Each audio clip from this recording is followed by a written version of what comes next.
नमस्कार मित्रांनो, जय महाराष्ट्र. मित्रांनो, एकनाथ शिंदे यांच्या अडचणीत मोठी वाढ होण्याची शक्यता या ठिकाणी निर्माण झाली आहे. करात प्रकरणी एकनाथ शिंदेसाठी चौकशीसाठी शिंदेंना बोलवणार अशी बातमी या ठिकाणी समोर येत आहे. मित्रांनो, सविस्तर बातमी आपण व्हिडिओच्या माध्यमातून जाणून घेणार आहोत. व्हिडिओ संपूर्ण पहा आणि चॅनलवर नवीन असाल तर चॅनलला नक्की सबस्क्राईब करा. भोंदूबाबा अशोक खरात प्रकरणामधील चौकशीसाठी थेट उपमुख्यमंत्री एकनाथ शिंदेंना बोलवावं अशी मागणी उद्धव ठाकरेंच्या शिवसेनेचे खासदार आणि प्रवक्ते संजय राऊत यांनी केली आहे. पत्रकारांशी चर्चा करताना राऊतांनी ही मागणी केली आहे. एवढ्यावरच न थांबता खरात हा सरकारचा माणूस असून त्यांच्या पाठीशी 40 आमदार आहेत असं म्हणत राऊतांनी सत्ताधाऱ्यावर निशाणा साधला आहे.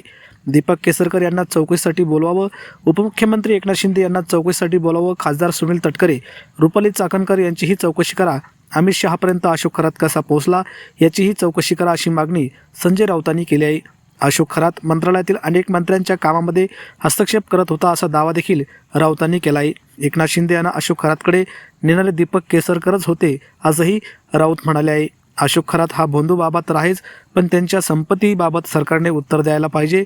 खरात सरकारचा माणूस आहे, त्यांच्या पाठीशी तब्बल 40 आमदार आहेत असा टोला देखील राऊत यांनी या ठिकाणी लावला आहे. तर मित्रांनो, या बातमीबद्दल तुम्हाला काय वाटतं? तुमच्या प्रतिक्रिया कमेंट बॉक्समध्ये नक्की व्यक्त करा. धन्यवाद. जय महाराष्ट्र.